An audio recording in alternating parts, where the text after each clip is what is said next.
We've been hosting these events in the San Francisco Bay Area for the last 11 plus years. And every week we really love coming out and meeting the Girl Geeks at different tech companies and hearing them give tech talks, as well as hearing from them on how they've accelerated their careers. I'm going to bring out a panel of Aurora women who come from all parts of the business, and we're going to talk a little bit about brand.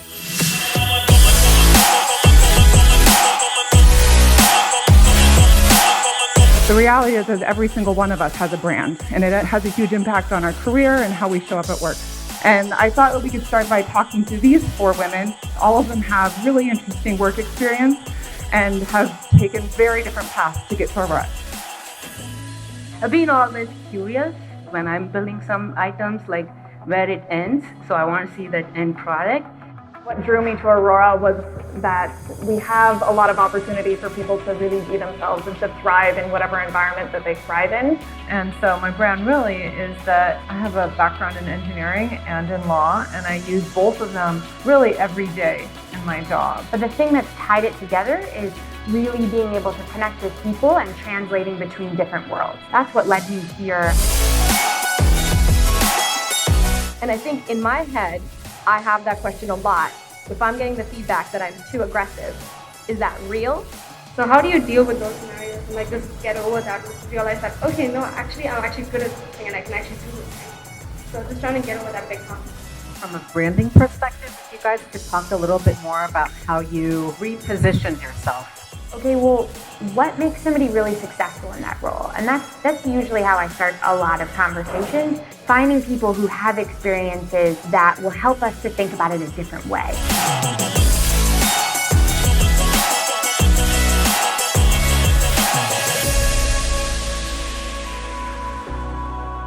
Okay, thank you all for coming out tonight to Aurora. My name is Angie Chang. I'm the founder of Girl Geek X. We've been hosting these events in the San Francisco Bay Area, from San Francisco to San Jose, for the last 11 plus years. And every week we really love coming out and meeting the Girl Geeks at different tech companies and hearing them give tech talks that we're going to be hearing tonight, as well as hearing from them on how they've accelerated their careers.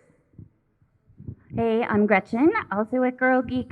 So, who's first time at a Girl Geek dinner? Oh, a lot. Cool. Well, you should keep coming, because they're awesome. Like Angie said, we do them every week. We also have a podcast that we'd love your feedback on. We'd love for you to rate it, and all sorts of things. We cover like mentorship, career transitions, imposter syndrome, getting the definition of intersectionality right, like a whole bunch of stuff. So check it out and let us know.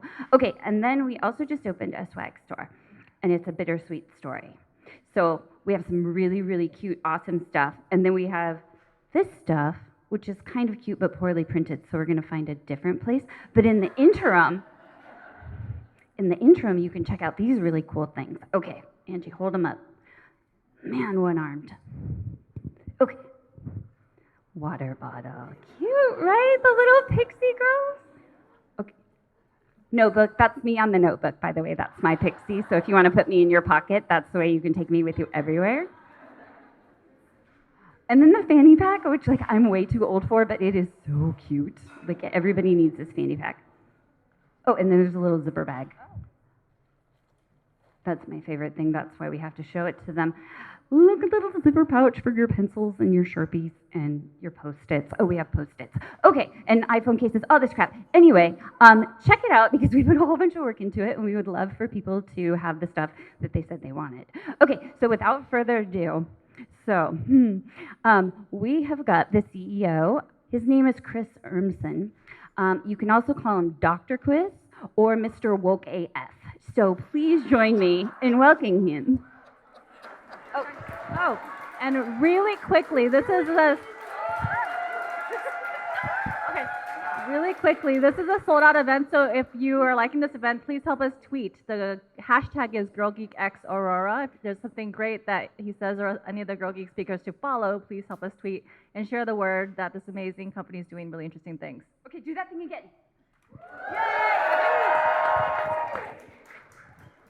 Thank you. After that introduction, I feel like it can only fall on my face.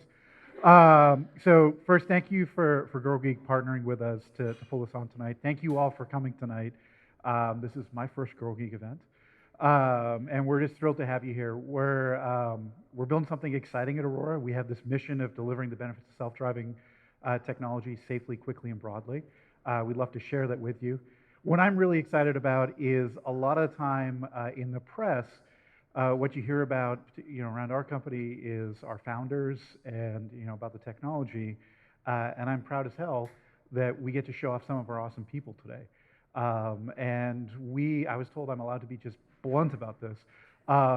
We are hiring like crazy, and we are looking for awesome people. So if you enjoy talking to these people and hearing from them and seeing the work that they're doing, please come join us. I think you'd love it here, and we would love to have you. So without further ado, I'm going to invite Jesse to come talk about cool stuff. Thank you.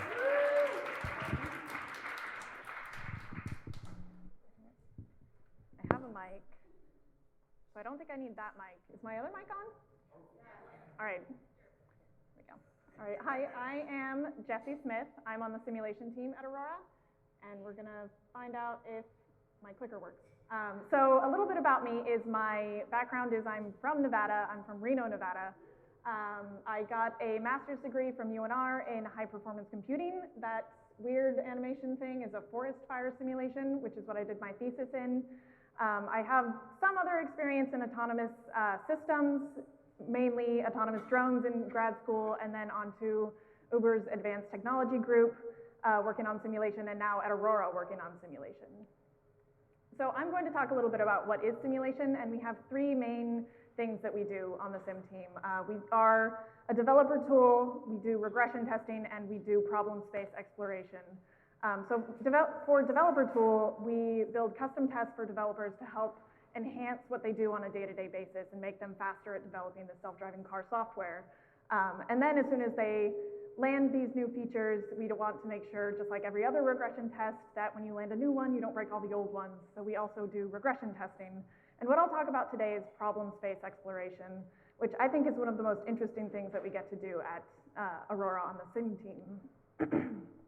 So this video here is going to be an example of a log video.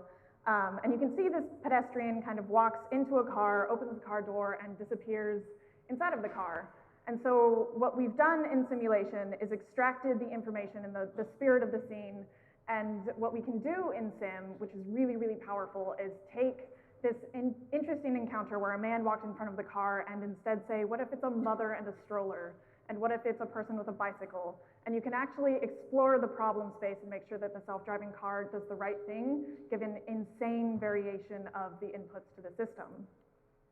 So another example is we can vary the behavior of the other actors in the scene just based on things like velocity or position. And so you can make sure that the car is capable of making a lane change when it should lane change in front of another car, between two cars, or behind them, given the state of the other vehicles and what is the safest thing to do. We can also do some sensor simulation, which helps us determine what are the capabilities that our sensors need to have and what is the fidelity that we need to have of those sensors. Like, do we need to be able to detect, you can't really see it in this picture because it's tiny, but you can detect the tiny individual bike spokes on this bicyclist in this sensor simulation. So what we get to build moving forward and what my team is hiring for is scaling out simulation. We need thousands and thousands of these tests.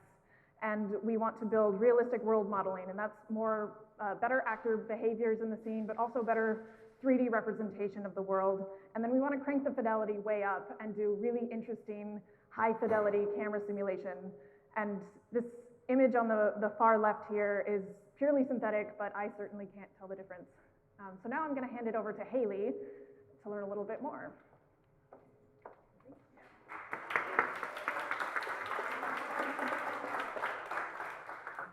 Hey there, I'm Haley. I'm going to talk about machine learning data sets and metrics here at Aurora. A bit about me. So I'm in technical operations here and I work under Perception Platform. I have a background in operations management and information systems from Santa Clara University, and I've been here at Aurora since April of 2018. So our team mission is to provide abundant, high quality machine learning data sets to fuel machine learning. And I want to pause on the word fuel.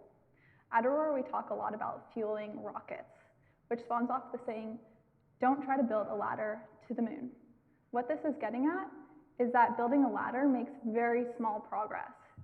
Small progress, which is gratifying to see, but will never practically reach the goal. At Aurora, we believe the way to actually get there is to build a rocket. It will initially appear to make little visible progress, but once carefully built and tested, it will cross the 250,000 miles in a matter of days. So how does this fit into the scheme of perception platform and where I do most of my work in machine learning data sets? So the machine learning data sets are the rocket fuel for our rocket. The metrics are the launch pad, and the models are the engine. So in the machine learning data sets, it's the curation of meaningful data. So what can we do to make and put the best data into our models? Metrics is the offline assessment of perception, so making sure and double checking that the machine learning data sets are going to be great for our models and accurately assessing these models and having value identification on these. And the models is real time. It's our Aurora Driver. It's real-time action machine learning. So jumping into machine learning data sets, in order to get this data, we have to look at cameras, radar, and LiDAR. And this is where we get the returns for these labels. Our sensors are strategically placed all around our car to eliminate blind spots and optimize our field of view. Most of the times, we put these so that we never have any blind spots. So looking into data curation a bit more, our tools allow us to collect high-quality annotations, and we care more about high quality than fewer within a larger amount of lower quality annotations. To curate the best data, we align across our organization. We look across teams and also organization-wide to see what is feasible and what will provide the most impact. Okay, diving into a bit of the models here. So here are two examples of our Aurora perception system. Right here on the left, you can see our car, well, when it rolls again, it will then yield to a pedestrian. Right here. It's able to track it, stop, and yield, and wait till it passes and safely drive again. We can also see that it then starts picking up all these other cars that a normal human driver wouldn't be able to see till it was like midway. On the right here, our perception system is tracking cyclists 360 degrees around the car. Normally, if you were driving, you would have blind spots and wouldn't be able to see your cyclist here or here, but having an autonomous system is able to do that. Metrics. This is the quantitative language that binds everything together. So we have our models, we have our data, and now we need to make sure that these are doing the best they can. So we look at the impact that every single piece of data has on these models in the machine learning and identify confusion and what changes need to be made. If something's right, if something's wrong, we go back and run another model on it. So finally, where we culminate is the Aurora Driver. So you guys know it's our goal to put self-driving cars on the road safely, quickly. And here we go. Thank you. Next up is Elizabeth.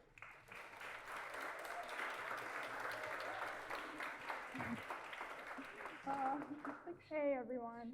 So I'm going to be talking pretty briefly about Aurora's work with high definition mapping. So a little bit of background about me. I grew up in Ohio, and as a kid, I absolutely loved maps. So whenever I got the opportunity to go to a park or go to a different state, I would just grab a paper map and it literally would go home and put it on my wall. And like the funny thing about this is, I actually never had a map of Ohio because it's so flat and boring that there's like no reason to. So that kind of led me on my career trajectory today. I went to school for GIS, Geographic Information Systems, in Pennsylvania. And then after school, I went and worked with the mapping team over at Uber, and before moving on to Aurora. So here you can actually see our mapping software in work. You can see the operator is placing down points. And they're going to be drawing lines that show the curb placement, like where are the paint lines that we need to be paying attention to. So that's the yellow center divider down the middle. And you'll see as this image goes on, they'll be placing lanes that our car pays attention to. And a lot of people, when they think about maps, they simply think of how to get from point A to point B. Our maps are that, but also a lot more. Our Aurora Driver needs our maps to understand how it works or how it relates to the world around it, what it needs to pay attention to. So we're placing traffic lights and a ton of rich information. So a little bit of a breakdown about our team. Our mapping team is broken down into two different core teams. We have our engineering team, and they kind of work on making sure the logic is in place that the Aurora Driver can understand and actually create the tooling that we use. So in the image to the right, you can see an operator moving a lane around to make sure that the trajectory of the lane is appropriate for the vehicle. On the other side is our operations team. And operations team is pretty neat. A lot of people think that it's just creating the map content you see. And you can see all the different rich layers that we have. So we have the ground data, that's actually LiDAR process data. And then we go into traffic lights and all the different lanes and paths. And then finishing it off with permissions logic and a lot of rich information. But not only are we producing that, but we're also coordinating all of the collection of this data. We're making sure we're running through quality assurance, as well as maintaining hundreds of miles of map and making sure they never go stale. So a brief overview of the challenges we face. I'm not going to go over all of these, there's a lot, but I'm going to focus on three. So the first one is safety. So we're producing all of these miles.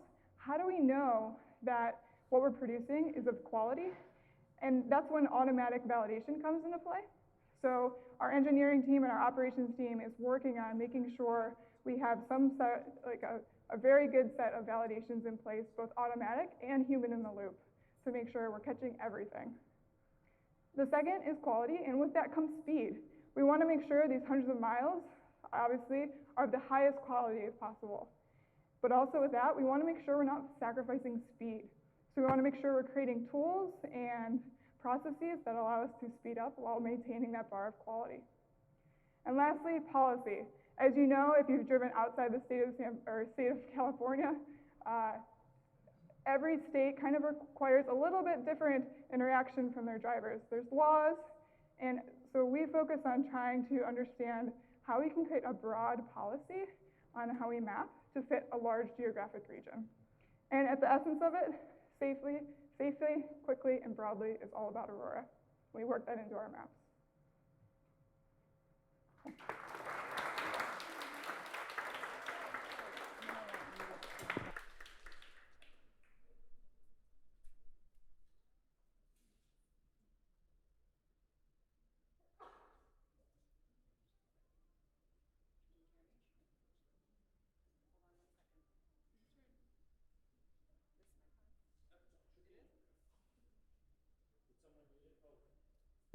How about now? Oh, great. I'm Khobi Brooklyn. I'm on the communications team here at Aurora, so not in the technical part of the business, but in the part of the business that does a lot of work to reach out to folks like you and make sure that you know all the good work we're doing here at Aurora. So I'm going to bring up a panel of Aurora women who come from all parts of the business, and we're going to talk a little bit about brand, which is something I know a lot about. That's what I think a lot about. But the reality is every single one of us has a brand, and it has a huge impact on our career and how we show up at work. So I'd like to bring on some Aurora folks. We're getting mic'd up, so it might take just a minute.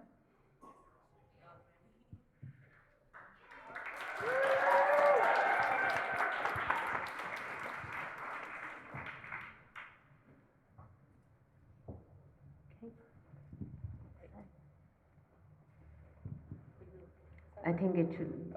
Yeah, I'm on. Cool. Is it pretty good? I think so. It's good. Okay, cool. So we're going to talk a little bit about brand and building a personal brand and what that means and how that can have an impact on your career. And I think what's interesting is a lot of us have a brand, but maybe we don't think about it, because what is a brand, right?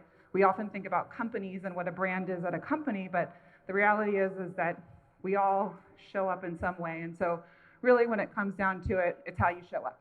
So here are 3 women that have incredibly strong brands, right? Beyonce is perfection, many would say. Alexandria Cortez-Ocasio, I think, is really real, right? She tells us all that she makes mistakes, but she also is unapologetic. And Nancy Pelosi is a great example of, I'd say in the last year, she's done a lot of work to reshape her brand and to be a boss, I would say. But we're not here to talk about them, we're here to talk about them. So we're gonna start with, well, and then a woman is really anything she wants to be. So at the end of the day, your brand is whatever you want it to be. And I thought that we could start by talking to these 4 women and hear about who they are and how they think about their brand, and ultimately how, as they've shaped their brand through their career, it's helped them end up at Aurora and helped them end up in the careers that they've had. All of them have really interesting work experience and have taken very different paths to get to Aurora. So Chethana, we'll start with you. Sounds good. Thanks, Khobi. Hello, everyone, and first of all, welcome to our Aurora space, and then in this space where exciting things happen. As you can see, one of the products right there.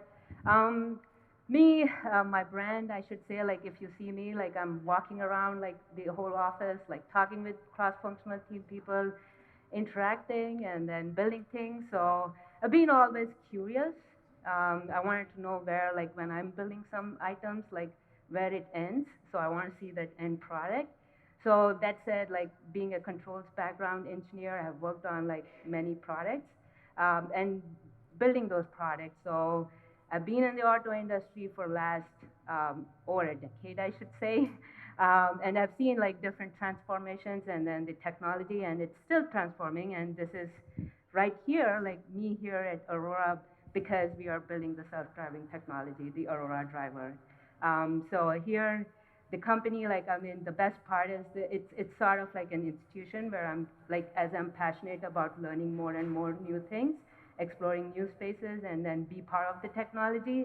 That is what Aurora has provided me. And I'm so excited to be here because, as I said, you can see me everywhere, like I mean, talking, and then I have got so many opportunities in my role as like a TPM or a systems engineer, or like call me anything. I wear different hats every day, every hour, and it's pretty good like to learn things, be challenged, and then make it happen, like safely, quickly, and broadly. So thanks for that. Cool. And Jesse, what's your brand? So you all heard a little bit about my background. I love simulation. I was kind of bitten by the bug, if you will, in grad school. And I work a lot in a semi-social role at Aurora and in my professional life. But when I go home at night, I usually have to like decompress and not talk to another human being because I'm pretty introverted in general. And so I wear a much more social hat at work, and I do a lot of work in trying to make sure that my team is communicating effectively with our customers who are the motion planning or the perception team. And that isn't necessarily something that comes like incredibly naturally to me, but it's a role that I fill really well at work. And then I do have to go home and only talk to my dog for a couple hours. So I think that, you know, what drew me to Aurora was that we have a lot of opportunity for people to really be themselves and to thrive in whatever environment that they thrive in. And you can find a niche here, kind of no matter what your personal brand is or your strengths are. Thank you. And Leah, you've had an interesting career, but maybe could even say you've reinvented your brand throughout your career? The leading question. Sure. Oh boy, I don't know if I'm prepared for that one. Let's see, what is my brand? I think one thing that I've always been really fixated on is making sure that I am authentic and true to who I am. And in some cases, that can be a bit serious in the workplace, and I hold myself and everybody to a pretty high standard, but I also make sure that we don't take ourselves too seriously. And another piece of that is also, I think that it's really important throughout your career to focus on getting to know people as people. And a big way of doing that is, or a big benefit of being able to do that is being in multiple roles where you kind of straddle a line between very different organizations, between very different sort of jurisdictions, in some cases in my career, between very different countries or political parties. And it's really kind of evolved over time from when I was in government to when I've been doing product and a variety of different companies and scenarios. But the thing that's tied it together is really being able to connect with people and translating between different worlds. And so that's what led me here. I had an incredible opportunity to kind of sit at the nexus between business and product and technology, and to be able to build out a team and a function to really kind of bring all of those pieces together. And so even though I've had a lot of different pieces of my career and experiences, all of that has kind of come together to be able to really deliver, I think, something pretty effective here at Aurora. Thank you. And Catherine, you have a very interesting career, spending some time on the engineering side and now on the legal side. And how have you thought about your brand as you've changed and evolved? So, hi, I'm Catherine Tornabene. My role here is head of intellectual property on the legal team. But as Khobi mentioned, I started my career in engineering. In fact, I was a software engineer back at Netscape back in the day. And then went to law school and have also obviously worked as a lawyer. And, you know, when Khobi asked me this question, my first thought was, well, I don't even remember my Twitter handle. Like, I don't have a brand. And, but, you know, it was thanks to talking with Khobi and her team, I realized, well, actually, I do. And it's that there's really not a lot of people who have, it's out of a niche expertise. There's not a lot of people who have the background I do. And so my brand really is that I have a background in engineering and in law, and I use both of them really every day in my job. And so, you know, it was very interesting. I appreciate Khobi even bringing the question forward, because I think it's a very interesting question to think about. You know, I encourage you all to think about it. I thought it was a good thought exercise. Well, I think building on that, often, you know, part of what a brand is an emotional connection, right? So it's how you're perceived. It's how we're perceived in the workplace. And I would say, as a woman in business and as a woman often at tech companies, we get conflicting messages, right? We get like, whoa, sorry about that. You know, you're either too nice, or you're too aggressive, or you're too mean, or you're too sloppy, or you're too proper, or whatever, right? The list can go on. And I think, for me at least, and I think for a lot of us up here, throughout our career, we've found a way to find that balance of how can we show up at work in a way to be super effective, and so that people listen and we can do really good work, and how do we stay true to who we are, right? I think I'll give you one personal example. I spent the first part of my life being an athlete. And every coach I ever had said, you need to be really serious. You're here to win, put your head down and win. And I literally was told not to smile because it would waste too much energy. And I needed to be putting that energy into winning the race. And so that's how I shaped my brand in the beginning. You know, I was very serious. I never smiled. I was heads down. I was there to win. And then I got into communications, and I ended up in meetings with other people, and I got feedback that I was way too serious and that I needed to smile. In fact, I was literally told I needed to be a ray of sunshine in every meeting. And I thought to myself, like, I'm not a ray of sunshine. That's just like not who I am. Like, of course, I don't want to be bitchy, but I'm also like, I'm not the sunshine at the table. And it was conflicting, right? It was super challenging for me to find out, like, how can I be true to who I am? But clearly, I need to smile more if I'm going to be effective in the workplace. And I think that's just one example. I'm sure everybody in this room has some anecdote of a time where they felt they got conflicting messages, or they weren't quite sure, like, how do I show up in this meeting? Everybody else in this meeting is in sweatshirts, but I love to wear floral prints.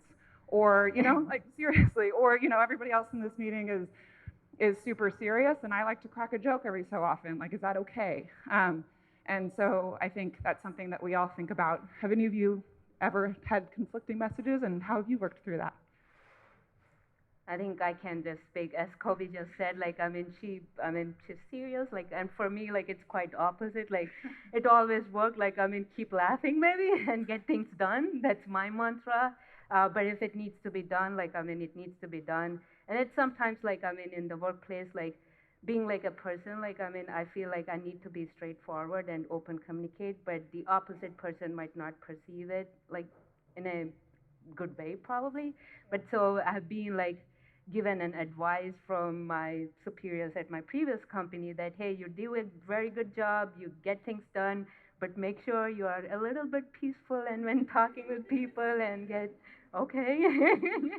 So I've tried to balance that, like, and then try balance those emotions and then try to read and then get at the end, like, make everyone happy and then work at that same place where you see each other, talk to each other, and that has been working so far. Yeah. I've definitely gotten that conflicting advice as well. It's interesting. So I started out my career as a negotiator for the government, and I made the mistake of sending an email to a foreign negotiating counterpart that had an exclamation mark in it.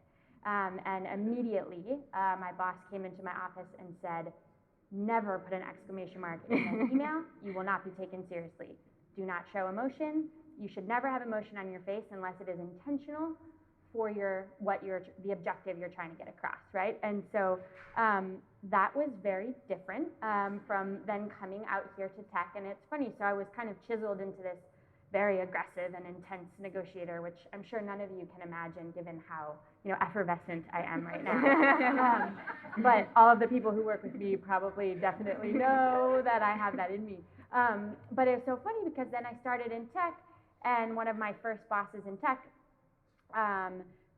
maybe a month in, sat me down and said, hey, you should really think about like smiley faces or exclamation points just to soften your tone a little bit, because it kind of overwhelms people. And so it's this funny, like, oh, okay, that's what success is here. And so I think what I keep kind of going back to what is true to myself is, I'll say different days, there's a lot of balance that we all have to strike, but I just try to keep coming back to being authentic and being okay with the fact that that version of myself might not be what people expect of me, and definitely might not be what people expect of a woman.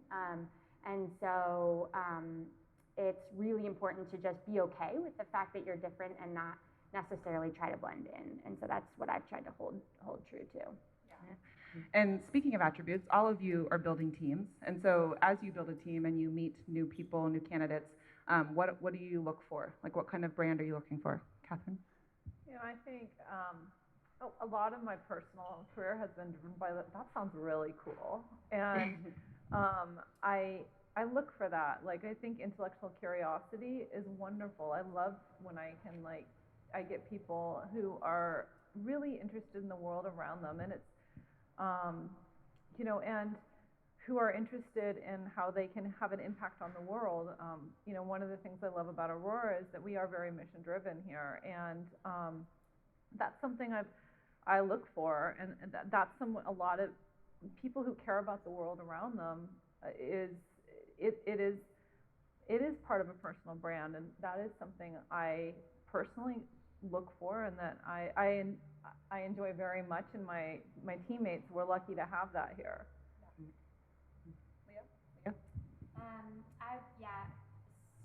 On a similar note, I would say really people who have a growth mindset.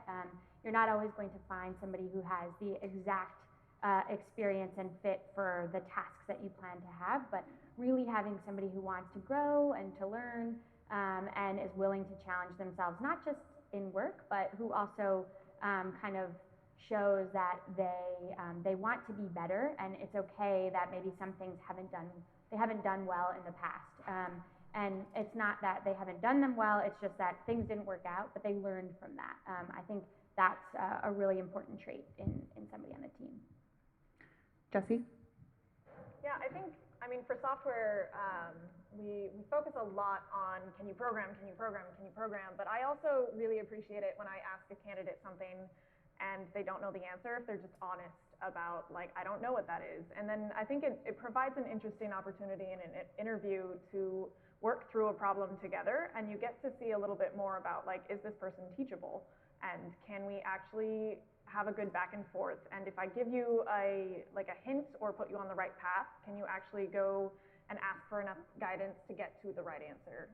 So I think I really appreciate honesty in the interview environment. And maybe just generally? In general, yeah. Cool. Chethana? So on the same lines, it's person's willingness to learn, and then also at the same time contribute, because it's on both sides, right? Like, you bring your own expertise. Yes, you are not like expert in all, but you are trying to learn more, but at the same time you are trying to contribute. So that's what most of the time, like, we as a team look forward for. Like, hey, the candidate is willing to learn, have the confidence, but at the same time, like, can contribute what they have learned in their past, bring those lessons learned. So that's what we are looking for more to build this awesome product. Yeah. Great. I'll just add in one for myself. I'm not working in the kind of tech space. Sometimes it's a little different what we look for, but I would say presence is really important. It's something that I definitely try to pick up when I meet somebody new, presence and self-awareness. And I think, in the tech industry broadly, we're all doing something new, right? Like, we don't know the answers to everything, and so there's a lot of mistakes, so there's a lot of like, oh, we need to rethink that.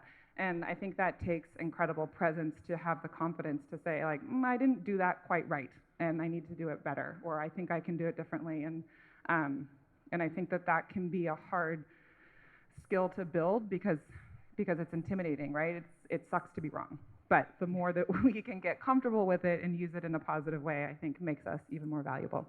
We're going to open this up to you all, but one more thing before we do is I wanted to ask each of you to share a piece of advice, either a great piece of advice that you've received in your career that's really helped you along the way, or a piece of advice that you'd love to share with this group.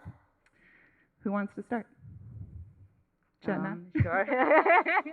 The only, I think what I've learned from, like, in the past was like the mantra, like what I usually follow is do the things in the right way, though it takes time or you face some failures, but at the end you know every single detail of it, because if you're building a new product, then you know, oh, it's the similar lines what I did in the past, this could come up and then there is mistake, but that's fine, I can do it.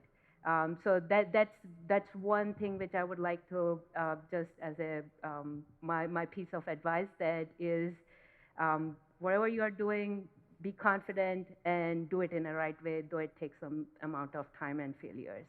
Yeah. Jessie?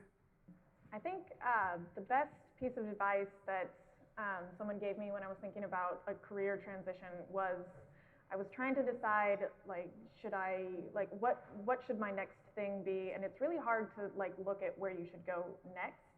And a product manager that I worked with told me, you shouldn't think about your next job, you should think about your next job. And what job do you need to get your next job? So you look a little bit further ahead, and it's actually easier to build a roadmap to where you want to be, in your next job. And so that's really helped me build out a much more clear picture of where I want to go. Leah? Now I'm going to change on the spot. Now I'm just riffing it. In terms of kind of looking for next jobs, actually, and this was good advice for me as I was thinking about coming here. You can think about, is the work interesting? And can I make an impact? And what will this look like on my resume? And all of these things. And all of those are important, but one big thing that is really important is thinking about, who are you spending the majority of your waking hours with, right? We're spending a lot of time together. And so think about the people and the culture and the environment. And are you going to learn from these people? Are these people going to let you be that authentic self? Are you going to be better? And when things don't go well, do you feel like these people are going to support you and find the right solution? And so I hadn't always focused on that. It was important, but I was always kind of blinded by what is the most interesting, best stuff. Good news is Aurora has all of those things. So it just so happens that the people piece was like, you know, the cherry on top. But no, really, I think the people piece is really important. And that was good advice that I received before coming here. Catherine? So I think that I think in this one of the most important pieces of career advice I received was once you start down a path, that doesn't mean you're fixed on it forever.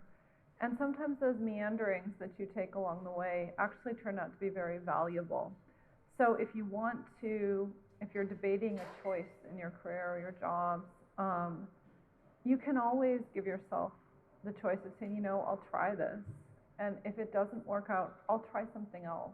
Because I think a lot of the times we feel often like, oh my gosh, if I do this, I am down this path and I am never stopping, I'm never off that route. But that's actually not really how things generally work out. There are very few career paths that are absolutely fixed, and you can generally take another route.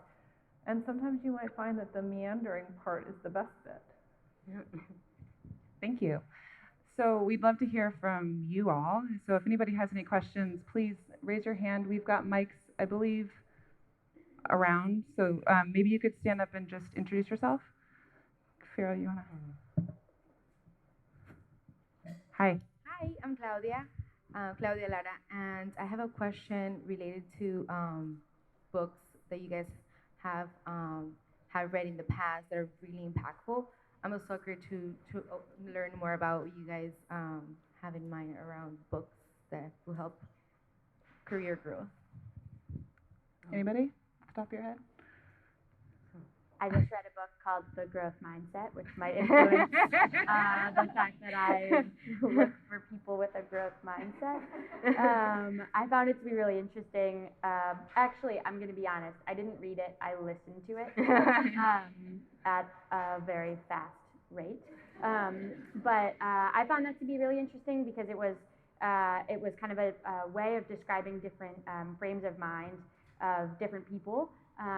Which kind of helped me to think about how I interact with others, what is my way of approaching things, and being open to the fact that I can change that. So that's a good one. Cool. Anybody else? I read a ton, but very few career books. That's what I was going to say too. I actually, in a sense, quite frankly, my answer is that the books that I often find inspiration from are stories of fiction, or I actually pretty much read everything except I really don't like brutal murder mysteries. But beyond that, you know, and so stories that I've read recently have been like, for instance, stories about, I've read a series of stories about Vietnamese immigrants who come into the United States, or I actually read recently a story about, you know, a mom who gave her child up for adoption. It's just getting in someone else's mind for a while, I think actually is very good for teaching you mental flexibility in general. So my general advice is not actually a specific book, but that the exercise of reading something that describes and gets you into someone else's life experience is very good. Great.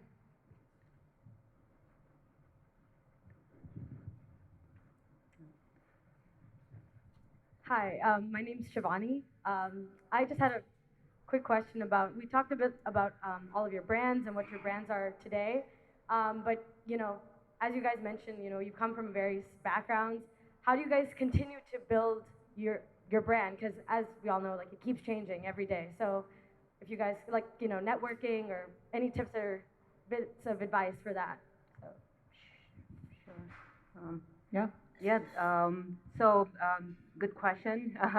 So it's again, as we said, right? Like, it's you, who you are. Like, I mean, the more you know over the years, that's how you know. Like, you get to know yourself. Like, hey, who am I, or what finds yourself, like, I mean, how you're happy.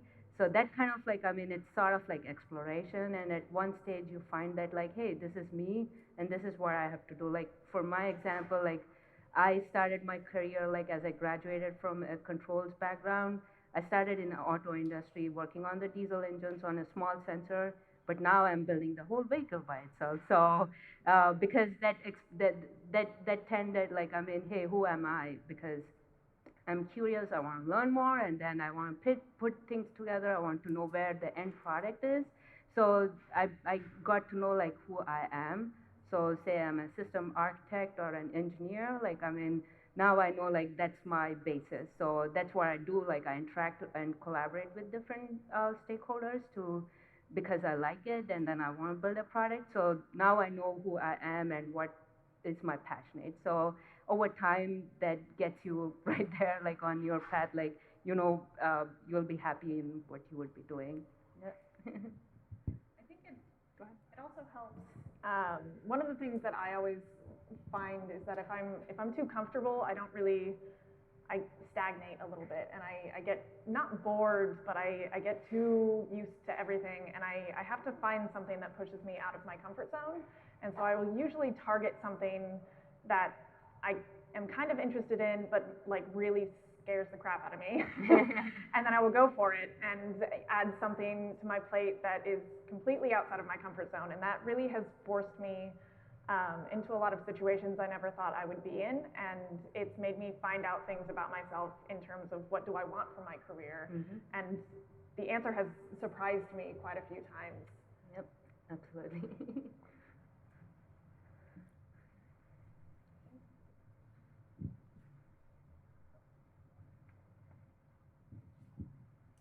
Hi, my name is Samantha Brusso. The autonomous vehicle industry didn't exist that much longer before, and some of you have experience in other autonomous vehicle companies, but some of you didn't. So how did you leverage the experience you had to enter this industry when in the future you also know that the jobs in the future that you may have may also not exist currently, and how can you also stay relevant with what you're doing now for those future jobs? Well, I think that at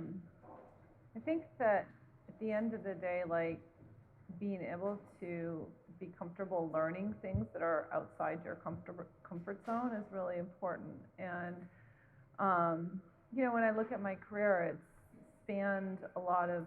I was at Google. I was at Netscape. There's a lot of. I was often in situations where I didn't actually know didn't have an expertise necessarily, and so I think that my general answer to that is that you just have to be comfortable with learning and being comfortable with saying, like, you know, I don't know the answer here, I'm going to figure it out, and that's, you know. I think the thing is, in the AV spaces, there's a great opportunity to learn, and it's developing very quickly. So I think that my answer to that is that I think taking a step back and looking less at this is something this specific thing is not something you know, and more at, well, you know what, this is a thing I think I can learn, is how I would approach it, at least. Mm-hmm. Yeah, I think to build on that, I think part of what's exciting about being in an industry that's just shaping up, and being at a company that is young and growing and shaping, is that it's less about saying, I know exactly how to do this one thing and I do it this way and I'm on this line doing this one thing, but these are my strengths. Here's what I'm really good at. Here's the value I can bring and different perspectives that I can bring. And together, all of these different experiences and perspectives are shaping a company and helping to shape an industry. And I think that it will continue to evolve, which one keeps it super interesting for all of us, or anybody in the industry, but also like you find new ways to apply your strengths, right? And I think that's what's super exciting about this industry, is that you get to think differently all the time. Yep.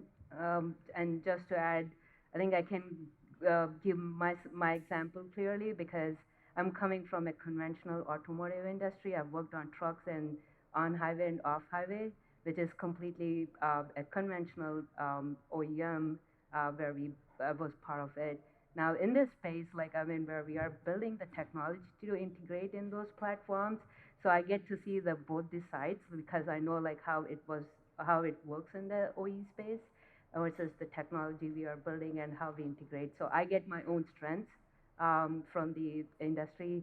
At the same time, I'm learning like, hey, what this technology does and how can we integrate together to have a great product. Yeah.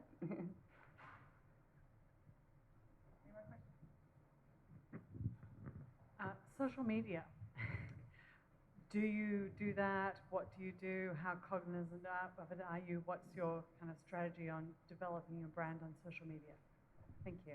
This may sound weird coming from the comms person, but I don't think you need social media to build a brand. I mean, I think if you want to build a big public presence brand, yeah, you should have a voice and you should find some channels to get your voice out there. But I think you can do a lot of really important work around building your reputation and being known in lots of different ways. I think it's everything from how you show up to a meeting, to what's your tone over email, to going to networking events and meeting people and sharing your thoughts and hearing new people's thoughts. I think social media is really cool and that's a whole other conversation, but I think when we think about building our brand, that's one way to share your brand, but it's not necessarily fundamental to having a strong brand, is my perspective. I don't know if any of you have big social media presences. No. Never even asked. No, once in a while. But, yeah. I think I tweeted this. Great, thank you. There we have, yeah.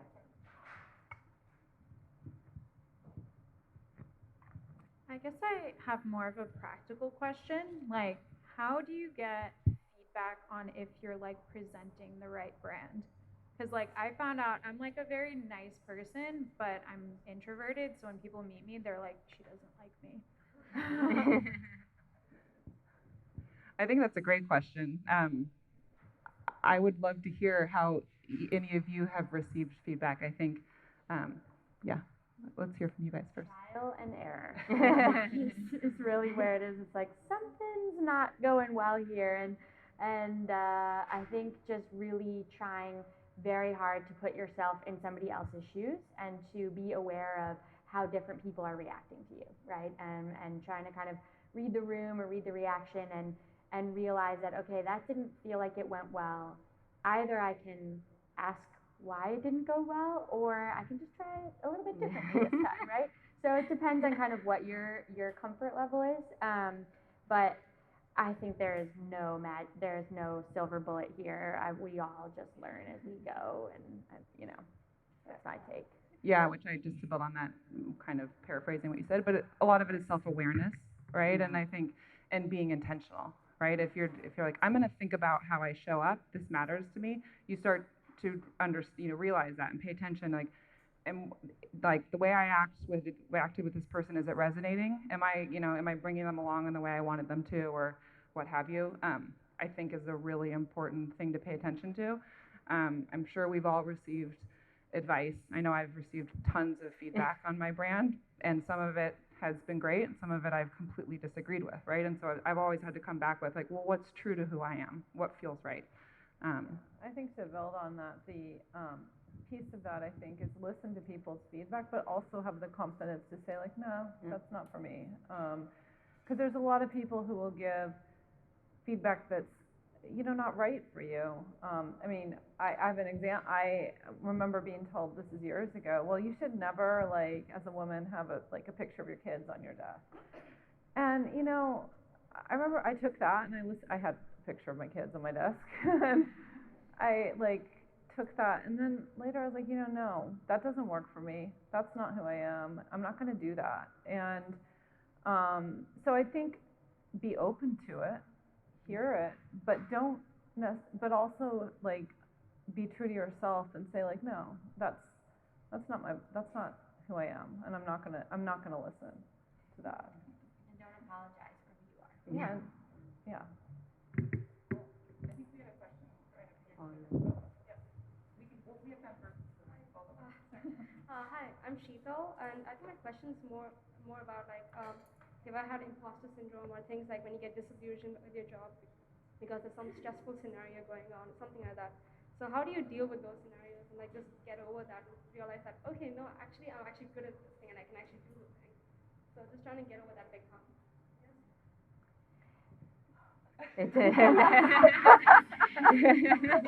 Imposter syndrome. I don't think any of us have had that. I think like best advice there for me is assume everybody around you is holding kittens. No, actually somebody did give me that advice and it was great.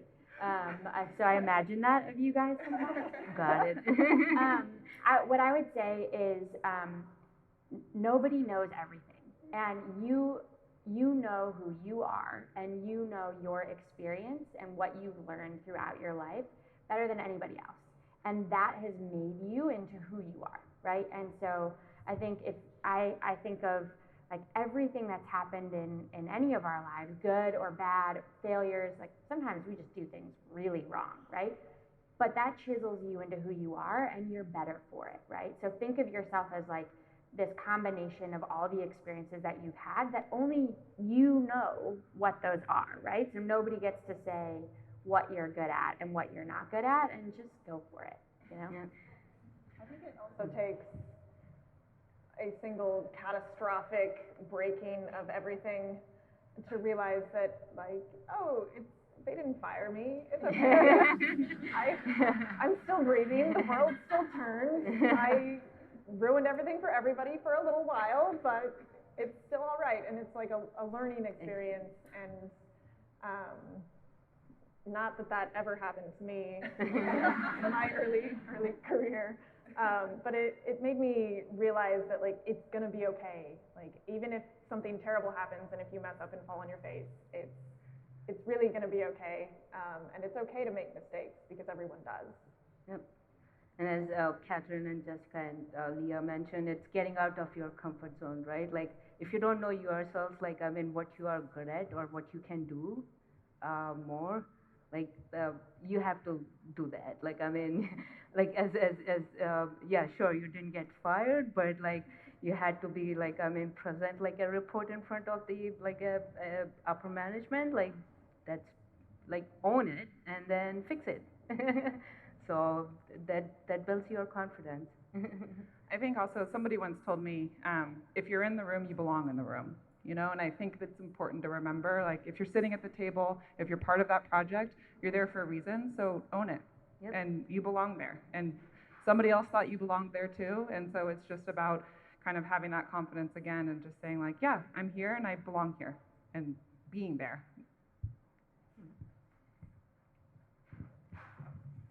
I have a question, I guess sort of referring back to the question before this one, which is parsing through feedback, right? You get all sorts of feedback. Someone told Leah to put smiley faces in her email, things like that. And what this kind of I guess a tough subject, because I think about this a lot.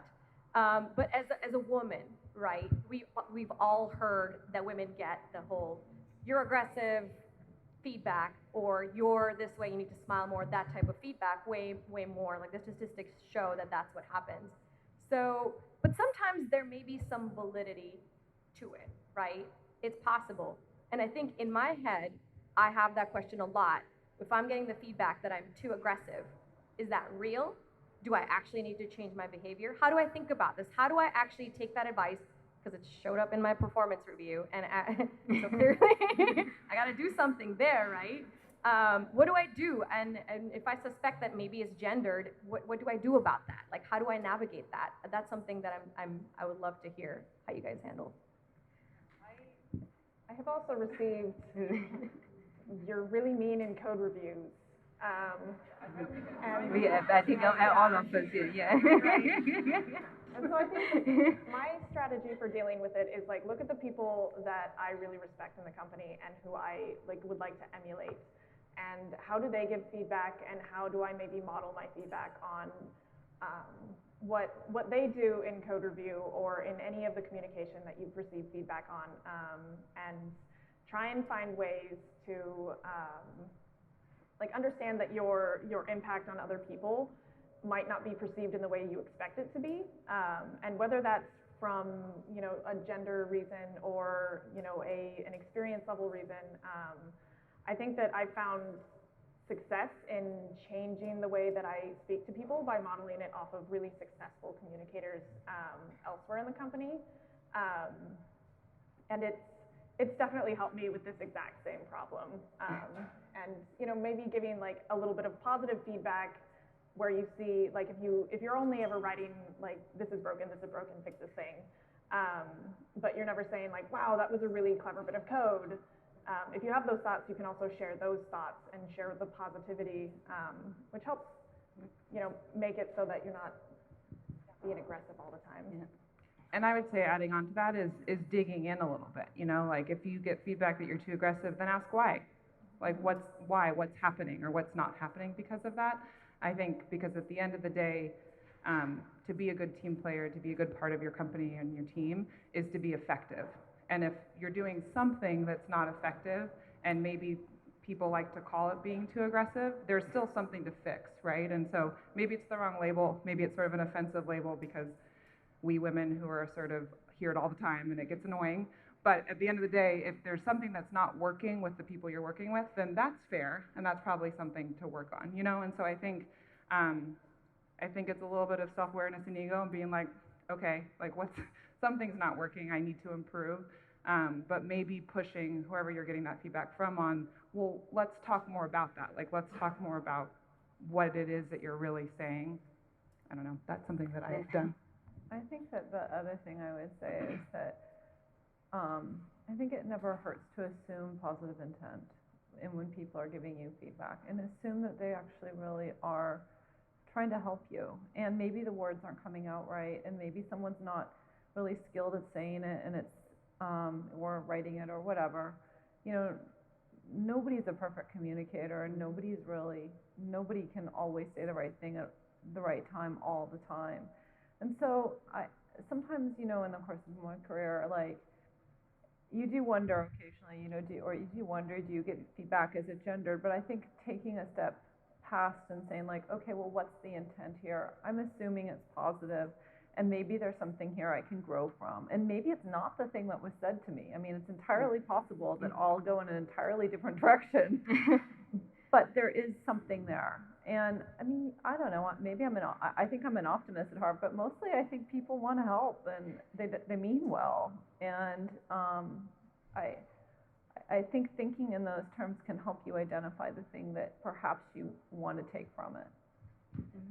One other thing I'd add is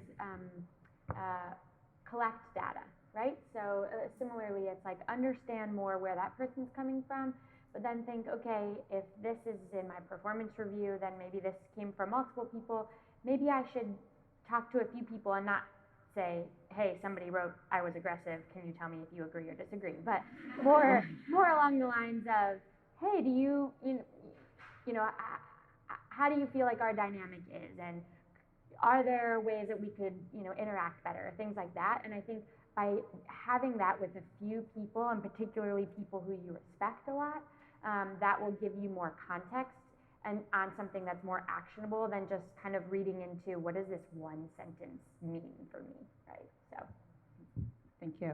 I think we have time for one more question, but then we have time for lots of questions just over drinks. So I think, yes, you. Go ahead. First of all, thank you very much for all of your sharing your experience and your perspective. It was really great to hear. And I was, several of you here came from really different backgrounds and then transitioned into a new role. And you talked a little bit about making those transitions and how your skills carried over and how you brought your backgrounds to your new roles. And I think it's really great that Aurora is a company that values that and that sees that. But I was wondering, kind of from a branding perspective, if you guys could talk a little bit more about how you repositioned yourself when you made that transition. You know, because, you know, as you said, you know your skills and your experience, but how do you reposition yourself to reframe that in a way, you know, with your new role or intended role? I feel like you two should start. What? I think one way to go about it is to try to understand, okay, where do you want to go and what are the things that you want to do, right? And then from there, it's trying to understand, okay, well, what types of roles are interesting to you in that world?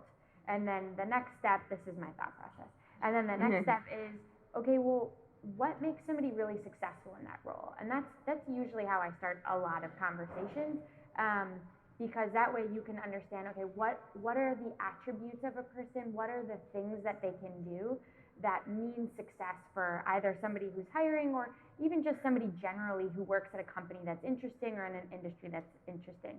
And then I think, okay, do I do things like that? Or do I have experience that can contribute to that? And how can I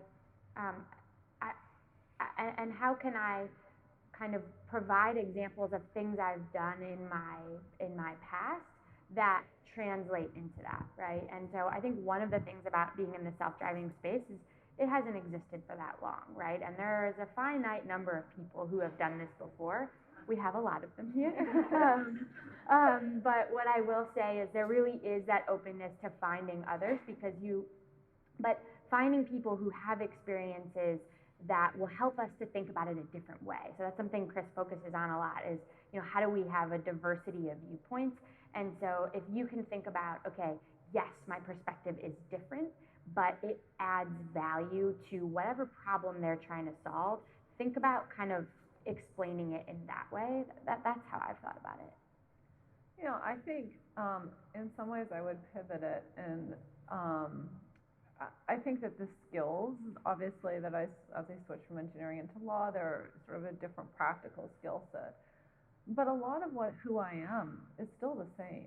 I mean, as a lawyer, I'm not really all that different than as I was as a software engineer. And I think that rather than sort of focus on the external concept of necessarily rebranding, I think that I would view all of your collective experiences as you grow as part of your brand. And it's just additive, and it just adds on to your experience and who you are. But who you are is, core to you, and it kind of, in a sense, like which job you have, it's just one facet of that.